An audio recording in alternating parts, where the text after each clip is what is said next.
साइंसोपीडिया में आप सभी लोगों का स्वागत है। आज हम लोग बात करने वाले हैं कार्बन डेटिंग के बारे में।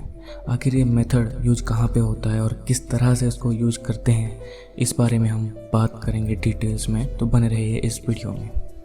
आखिर कार्बन डेटिंग होता क्या है, जिसे नाम से ही पता लग रहा है कि कार्बन का यूज करते हुए हमें फॉसिल्स का डेट निकालना होता है। आप लोग न्यूज़ में देख रहे होंगे कि कुछ जगह से खुदाई में कुछ मिला, सामान मिला, कुछ हड्डियों के सैंपल मिले, तो उसे जो है वो पुरातत्व विभाग वाले उसे ले लेते हैं और न्यूज़ में फिर वो देते हैं कि उसका एज ये था, यानी कि ये 2000 साल पहले वहाँ पे दफन हो गया था, या फिर ये 2000 साल पुराना है। ये सब जो डेट जो निकाल के वो देते हैं, तो वो कार्बन डेटिंग मेथड से उस फॉसिल का डेट निकाल पाते हैं। तो कार्बन डेटिंग मेथड में C14 आइसोटोप का यूज होता है, जो कि कार्बन 12 का एक आइसोटोप है।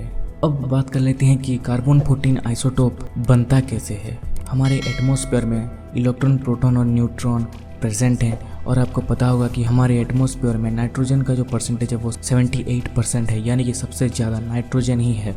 तो जब न्यूट्रॉन नाइट्रोजन के साथ रिएक्ट करता है, तब नाइट्रोजन का जो है एक एटॉमिक नंबर घट जाता है, लेकिन मास वो ही रहता है, यानी कि N714 से 7 से 6 हो जाता है और 14 का 14 ही रहता है। आपको पता होगा 6 जो है वो एटॉमिक नंबर है कार्बन का, तो कार्बन 14 वहाँ से फॉर्म होता है।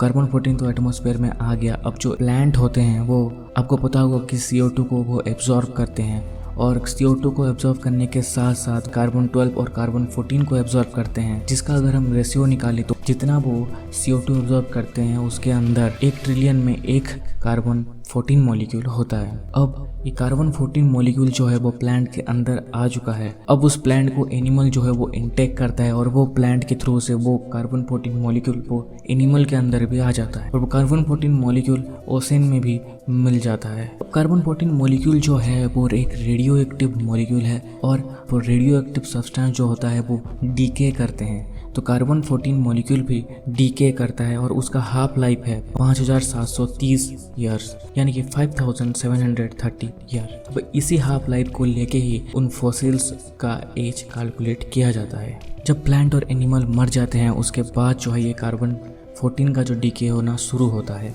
तो अब इसी डीके से जो है वो फॉसिल्स का एज कैलकुलेट किया जाता है।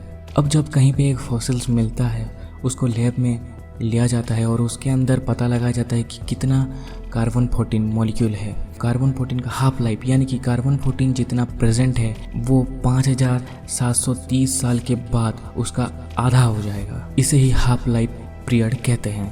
अब जब फॉसिल को लैब में लिया जाता है तो उसमें पहले कैलकुलेट किया जाता है कि कितना कार्बन 14 मॉलिक्यूल बाकी है। अब उसके बाद जो है वो एटमॉस्फेयर में कितना कार्बन 14 मॉलिक्यूल प्रेजेंट है उसको पता लगाते हैं। अगर एटमॉस्फेयर में जितना कार्बन 14 मॉलिक्यूल प्रेजेंट है उससे अगर आधा वो फॉसिल के अंदर प्रेजेंट है, तो उसका जो डेथ टाइम है वो 5730 साल होगा। अगर एटमॉस्फेयर में जितना कार्बन 14 है उससे अगर 1/4 प्रेजेंट है फॉसिल्स में, तो उसका जो डेथ टाइम होगा वो 5700 का डबल होगा, यानी कि 11460 साल होगा। अगर आपके मन में एक सवाल उठ रहा होगा कि अगर हाफ ना हो के 1/4 ना हो के अगर 20% और 30% हो, तो उस टाइम पे वहाँ पे यूज होता है law of radioactive decay. इस लॉ को यूज करके वहाँ पे फॉसिल्स का एज कैलकुलेट किया जाता है। कार्बन 14 मॉलिक्यूल डीके होते होते वो बीटा डीके से फिर से वो नाइट्रोजन मॉलिक्यूल में कन्वर्ट हो जाता है।